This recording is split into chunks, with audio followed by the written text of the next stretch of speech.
আসসালামু আলাইকুম ভিউয়ার্স। আমি আজকে বিয়েবাড়ির স্বাদে শাহী চিকেন রোস্ট তৈরি করে দেখাবো। ঘরে থাকা মসলা দিয়ে আপনারা করতে পারবেন। আমি নিয়ে নেব ব্রয়লার চিকেনের লেগ পিস এবং বুকের পিস দুটোই।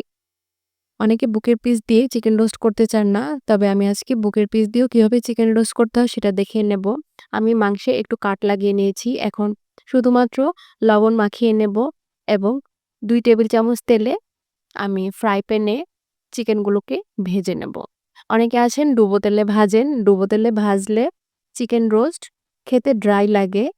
আর খুব বেশি ভাজলে চিকেন রোস্টটা শক্ত হয়ে যায়। এজন্য আমি শুধুমাত্র ৫ থেকে ৭ মিনিট মিডিয়াম টু লো হিটে মাংসটাকে ভেজে নেব।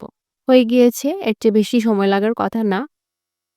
এখন আমি এটা তুলে রেখে দেব এবং একটি স্পেশাল মসলা তৈরি করব। এজন্য আমি নিয়ে নিচ্ছি ৪ টেবিল চামচ মিষ্টি দই। অনেকে আছেন টক দই দিয়ে করেন।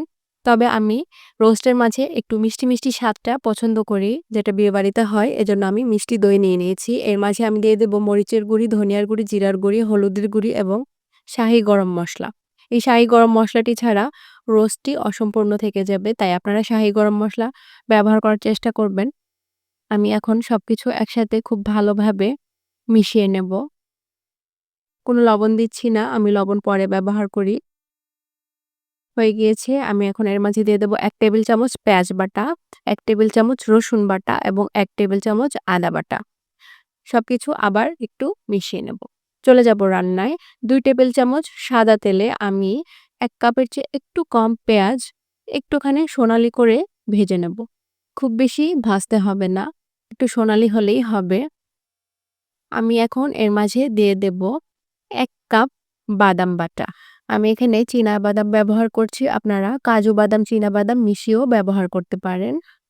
একটুখানি ভেজে আমি এখন এই যে দইয়ের মিশ্রণের মসলাটা এটা দিয়ে দেব।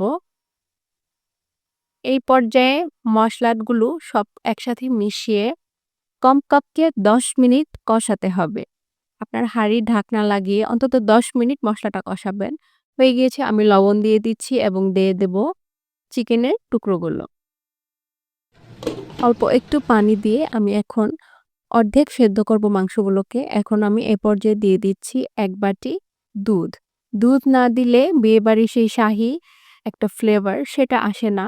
এজন্য দুধটা অবশ্যই দেয়ার চেষ্টা করবেন। মাংসগুলোকে আমি উল্টে-পাল্টে নিয়েছি। সেদ্ধ হয়ে গিয়েছে। ঝোলটা আমি এতটুকুই রাখবো, আর শুকাবো না এবং দিয়ে দেব উপর থেকে ২ টেবিল চামচ খাঁটি গাওয়া ঘি।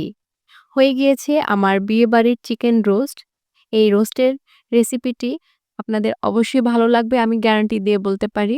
বাসায় অবশ্যই ট্রাই করবেন। ভালো থাকবেন। আল্লাহ হাফেজ।